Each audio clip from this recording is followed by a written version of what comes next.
If you're one of those who think toggling off the location button would do you any good, then boy, you are wrong. Because the real buttons are hidden deep inside the Google settings. And until you turn them off, Google and other apps will keep on tracking you.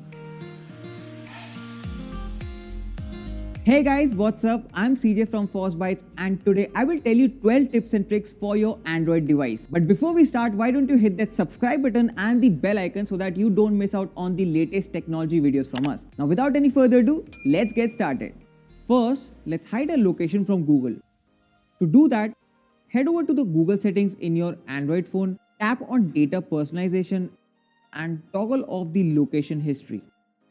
This way, Google won't be able to track you at least for some time. Alright now, if you're someone who is having signal issues in your house, no problem because we have got you covered. If you have a smartphone, then you have the option in Android settings where you can actually tell the position where signals are the strongest. So now you won't have to keep on jumping here and there for signals. Now there are times when you miss in really important notifications in between all those irrelevant notifications, but what if I tell you I have a way through which you can see all those missed notifications just like that? Just go to the widget settings, look for the settings icon and assign it the notification log. Now that we are talking about notifications, why don't we remove all the irrelevant notifications like these offers and whatnot? Just tap on the I button near the app and look for the app's notifications. Here, untick the ones which you don't want, like I don't want to know about the latest offers, so here I am unticking the irrelevant ones. The best part is you can even remove the system notifications, and that is quite helpful because I don't always like it when my phone notifies me about the screenshot that I took. So here's what I did. Gone are the days when you had to go to Google, translate the text and then get back on searching. Now the Gboard typing app can translate the text right there itself. Just tap on Google icon and the translate button and you're good to go. And just like me, if you're a Hindi speaker, then this Android trick will prove pretty useful to you.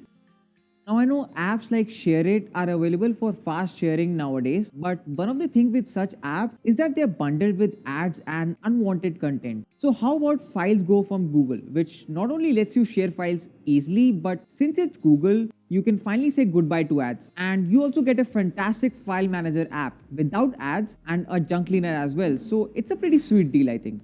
Google Camera, or the more common word Gcam. This is now a very popular hack, but I think it was important to us to include this in our list. So basically, you can get the Google Pixel camera app on your device. I assure you, once you install the app, you shall see major difference in the picture quality, especially in the portrait mode and the night mode. And thanks to the XDA developers who have an entire database on availability of Gcam apps for different phones, so you can check that out.